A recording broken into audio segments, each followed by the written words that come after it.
पाकिस्तानी मईशत की तबाही का जिम्मेदार कौन? भुट्टो ने वडेरों और जिम्मेदारों को खुश किया। क्या बड़ी इंडस्ट्रीज की नेशनलाइजेशन पाकिस्तान में सरमायाकारी इंडस्ट्री के खात्मे की वजह बनी? दुनिया पाकिस्तान को इंडस्ट्रियल पैराडाइज क्यों कहती थी? पाकिस्तान एशिया का टाइगर क्यों ना बन सका? जानिए खबर टाइम की स्टोरी में। पाकिस्तान की मौशी तारीख में एक ऐसा इकदाम जिसने पाकिस्तान की सनतकारी को बदतरीन बना दिया, ताजरों और सरमायाकारों का एतमाद उठाया, जिसे जुल्फिकार अली भुट्टो और पाकिस्तान पीपल्स पार्टी ने मुतारिफ करवाया, नाफिज किया और अमल दरामद करवाया। 1950 की दिहाई से मुल्क तेजी से सनती तरक्की से गुजरा और एशिया में एक सनती जन्नत बन गया। तकसीम हिंद के वक्त पाकिस्तान के हिस्से में आने वाली चंद सनतें हमारी बुनियादी जरूरियात पूरी करने के लिए नाकाफी थी। सदर अयूब खान के दौर में सनतकारी का आगाज हुआ और तेजी से बड़ी सनतें कायम हुई, जिनमें टेक्सटाइल, घी, चीनी, सीमेंट और खाद के कारखाने शामिल थे। गैर मुल्की सरमायाकारों के साथ साथ मुकामी सरमायाकार भी मैदान अमल में आए और सनती तरक्की की रफ्तार में तेजी से इजाफा हुआ। जुल्फिकार अली भुट्टो ने 2 जनवरी 1972 को मंशूर के मुताबिक बड़ी सनतों को कौमी मलकियत में लाने का आगाज किया। पहले फेज में फौलाद, steel, heavy engineering, electric engineering, motor, tractor, बिजली की पैदावार, तरसील और तकसीम, गैस और ऑयल रिफाइनरी की सनतों को कौमी तहवील में लिया गया, जिसके बाद 1 जनवरी 1974 को बैंक और मालियाती इदारों को कौमियाने के लिए पार्लियामेंट में मंजूरी दी गई। कौमियाने का प्रोग्राम 2 जनवरी 1972 को शुरू हुआ और 1977 में मौसर तरीके से खत्म हुआ, मगर 1996 में वजीर आजम ने बेनजीर भुट्टो ने इसे दोबारा पेश किया, जिसके बाद साबिक वजीर आजम यूसुफ रजा गिलानी ने 2012 में इस प्रोग्राम को फाल किया, जिसने 3 बड़े बड़े कॉरपोरेशन, स्टील मिल, रेलवे और बैनुल अक़वामी एयरलाइंस हुकूमत की मलकियत में इसके ढांचे को बेहतर बनाने और इसके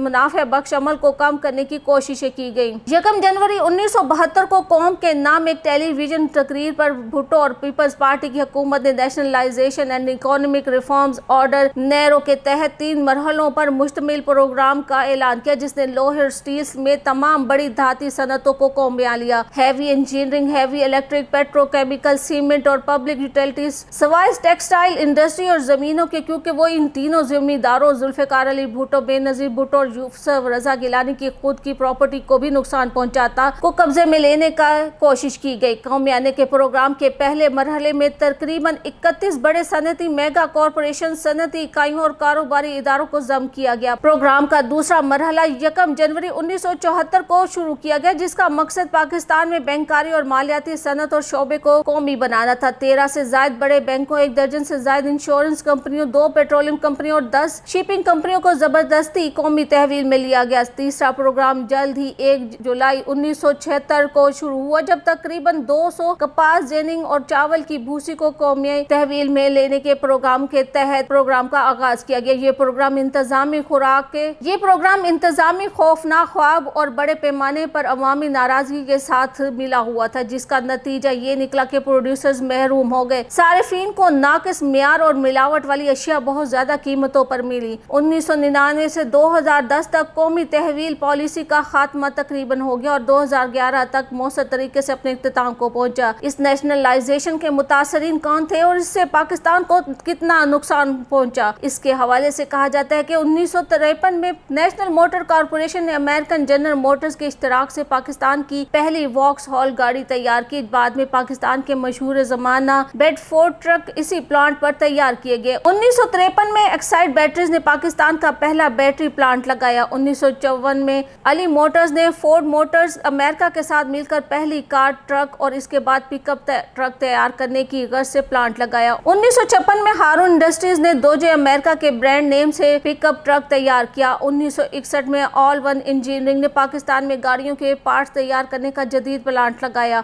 1962 में वजीर इंडस्ट्रीज ने इटालियन लम्ब्रेटा स्कूटर कंपनी के इश्तराक से पाकिस्तान का पहला स्कूटर लम्ब्रेटा TV200 तैयार किया। 1962 में गंदोला इंडस्ट्रीज ने अमेरिकन जीप कंपनी के मुख्तलिफ model series CJ7, CJ6, CJ5 मुल्क में पहली बार तैयार की। 1963 में जनरल टायर्स ने कराची में पहला टायरों का प्लांट कॉन्टिनेंटल टायर्स जर्मनी के ताउन से कायम किया। 1963 में हायसन ग्रुप ने अमेरिकन मार्क ट्रक की पैदावार शुरू की। 1964 में राना ट्रैक्टर्स, जो मौजूदा मिलर ट्रैक्टर्स के नाम से मशहूर है, ने मैक्सी फर्गूसन ट्रैक्टर्स की मुल्क की सतह पर पैदावार का आगाज किया। 1964 में नेशनल मोटर्स को खट्टर खानदान ने खरीदा तो वो गंधारा मोटर इंडस्ट्रीज बनी। 1964 में ही राजा मोटर्स ने इटालियन मशहूर जमाना वेस्पा स्कूटर की पाकिस्तान में पैदावार शुरू की। 1964 में एटिस ऑटोज ने पहला होंडा मोटरसाइकिल का पहला प्लांट लगाया। 1965 में जाफर मोटर्स ने मुख्तलिफ ऑपरेशन जैसे trailer head, ambulance, fire brigade के लिए गाड़ियां तैयार करने का आगाज किया। 1965 में मानो मोटर्स ने टोयोटा गाड़ियों की मुकामी सतह पर पैदावार की बुनियाद रखी। ऑटोमोबाइल इंजीनियरिंग की सनत पर भी बदतरीन खुदकश हमला किया गया। 60 की दिहाई तक पाकिस्तान में इंडस्ट्री फरोग पा रही थी। इस्फहानी, आदमजी, सहगल, जाफर ब्रदर्स, रंगोन वाला, अफ्रीका वाला ब्रदर्स जैसे नामों ने पाकिस्तान को इंडस्ट्रियलाइजेशन के रास्ते पर डाल दिया था। दुनिया पाकिस्तान को इंडस्ट्रियल पैराडाइज कहा करती थी। माहिरीन का कहना था कि तरक्की की रफ्तार अगर यही रही तो पाकिस्तान एशिया का टाइगर बन जाएगा। यहाँ फैक्ट्रियां, मिलें और कारखाने लग रहे थे। बजाय इन कारोबारी खानदानों के मशहूर होने के कि वो मुआशी सरगर्मी को जिंदा रखे हुए थे, हमारे यहाँ सरमायादार को हमेशा दुश्मन समझा गया। रही सही कसर भुट्टो के सोशलिज्म के ख्वाब ने पूरी कर दी। चुनांचे एक दिन भुट्टो ने नेशनलाइजेशन के जरिए ये सब कुछ छीन लिया। लोग रात को सोए तो बड़े वसी कारोबार के मालिक थे, सुबह जागे तो सब कुछ इनसे छीना जा चुका था। भुट्टो ने 31 सनती यूनिट, 13 बैंक, 14 इंश्योरेंस कंपनियां, 10 शिपिंग कंपनियां और 2 पेट्रोलियम कंपनियों समेत बहुत कुछ नेशनलाइजेशन यानी कौमी तहवील में ले लिया। Steel mills corporation of Pakistan, Karachi electric, Gandhara industries, national refineries Pakistan, fertiliser, Indus chemicals and industries, Ittefaq foundry Pakistan, steels, Habib bank, united bank, Muslim commercial bank Pakistan bank, bank of Bahawalpur, Lahore commercial bank, commerce bank, Adamjee insurance, Habib insurance, new jubilee Pakistan shipping, gold steel shipping, central iron and steel mill समेत कितने ही इदारों को एक हुक्म के जरिए इनके जायज़ मालिकान से छीन लिया गया। जिम्मेदारों, वडेरों को मजदूरों और वर्कर्स की आड़ में खुश करने के लिए सोशलिज्म के नाम पर यह वारदात इस बेहूदा तरीके से शुरू की गई। शुरू में कहा गया कि हुकूमत इन सनतों को सिर्फ इंतज़ाम संभाल रही, जबकि मलकियत असल मालिकान की ही रहेगी। फिर कहा गया इन सनतों के मालिक भी हुकूमत होगी। फिर कभी कहा गया कि इन्हें ज़र तराफी दिया जाएगा और कभी कहा गया कि नहीं दिया जाएगा, और कभी कहा गया कि मार्केट रेट पर दिया जाएगा, और कभी कहा गया कि रेट का तयन भी हुकूमत करेगी। यूँ समझे एक तमाशा लगा दिया गया। मजदूर और मालिकान के दरमियान मामलात खराब हो गए, दौलत का इत्तकाज़ होना शुरू हो गया। इस मामले को अच्छे तरीके से बैठ कर भी हल किया जा सकता था। मजदूरों की फलाह के लिए कुछ कवानीन बनाए जा सकते थे, लेकिन भुट्टो दिलीप कुमार बनना चाहते थे। वो मजदूरों और कारकुनों को ये तासुर देना चाहते थे कि सरमायादारों के खिलाफ उन्होंने इनकलाब बर्पा कर दिया। ये तासुर खत्म करते करते उन्होंने पाकिस्तानी मईशत को तबाह और बर्बाद कर दिया। भुट्टो साहब भी किसी के मंसूबों पर ही अपनी तख्ती लगाते रहे, जिसकी बदौलत आज तक हमारी सनद मुकम्मल बहाल ना हो सकी। अगर ये तमाम इदारे अपने असल मालिकान के पास होते तो आज पाकिस्तान के अपने ब्रांड्स लॉन्च हो चुके होते। आज हमारे मुल्क की बनी गाड़ियां, मोटरसाइकिल, ट्रैक्टर्स और ट्रक दूसरे ममालिक की सड़कों पर नजर आ रहे होते। साबिक मुशीर रज़ाक दाऊद के दादा सेठ अहमद दाऊद को जेल में डालकर इनका नाम ECL में डाल दिया गया। बादजा वो मायूस होकर अमेरिका चले गए और वहाँ तेल निकालने की कंपनी बना ली। इस कंपनी ने अमेरिका की तेल के 6 कुएं खोदे और कामयाबी की शरह 100% रही। आज हमारा ये हाल है कि हम तेल की तलाश की खुदाई के लिए गैर मुल्की कंपनियों के मोहताज है। सादिक दाऊद ने भी मुल्क छोड़ दिया, वो कनाडा शिफ्ट हो गए। MA रंगून वाला ने एक बहुत बड़ा कारोबारी नाम था, वो रंगून से बम्बई और पाकिस्तान क्याम के वक्त सारा कारोबार लेकर पाकिस्तान आ गए। वो यहाँ 1 या 2 नहीं 45 कंपनियां चला रहे थे।